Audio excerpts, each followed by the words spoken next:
I was born in Johnson City, New York on June 24th, 1996, and after about 2 or 3 months of living there as a baby, my family moved to Emporia, Kansas. It was a one-street town, but bigger than the usual ones people pass through while on vacation. There was the one main street that cut through all of the town, as well as little streets that branched off of it, and a Tyson factory that most people without big city dreams ended up working at. My dad worked there as a manager. Both of my parents told me to never end up there, or my life would have been a waste. We left Emporia after I finished 6th grade and moved to a place called Davenport, Iowa. This new town was 4 times as big as Emporia. It was a nice place full of nice intentions, but I knew I wanted more than this. Ever since I was little, I always thought that I was different from other kids. I thought that I was special and that I was going to go far in life. That's what all my teachers and instructors told me, at least. I spent my teenage years in Davenport and joined drama club, choir, and show choir, and continued with my previous interest in the violin and orchestra. My junior year was one of the worst years of my life, but to make up for it, I had what I consider my best year of high school. Junior year was the year I came out. I grew up in a very conservative and traditional family that didn't really accept the idea of homosexuality. The struggle I faced with my parents and the rejection of this thing I had come to identify myself with put me in a very dark place. I expressed my confusion and disappointment with my parents through theater.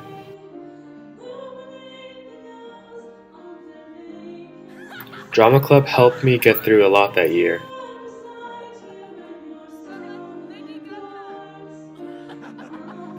I made lifelong friends and started to open up more.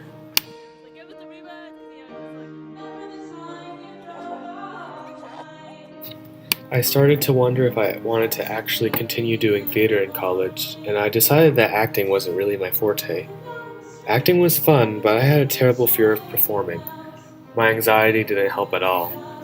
Ever since the time I came out to my parents, I've had terrible anxiety, and it has affected my way of living greatly.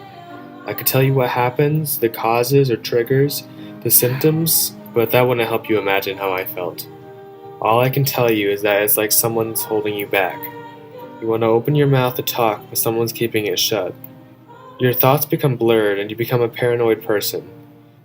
My biggest fear is that someday it'll get so bad that it'll get to the point where I won't be able to leave my living space. So, with my anxiety in mind, I chose not to pursue acting, but actually to pursue writing for theater. Playwriting, a major that not many colleges offer, but one school close by to me did. Columbia College Chicago, a school that far exceeded my expectations. It was like a dream come true for me, finding this place.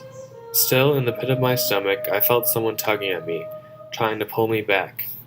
For 2 years I've tried ignoring this person tugging at me. I have just kept stepping forward and immersing myself in everything that I could. I guess you could say I'm a dreamer. I chose to write for theater because someday I actually do want to make it big. But that's not the only reason.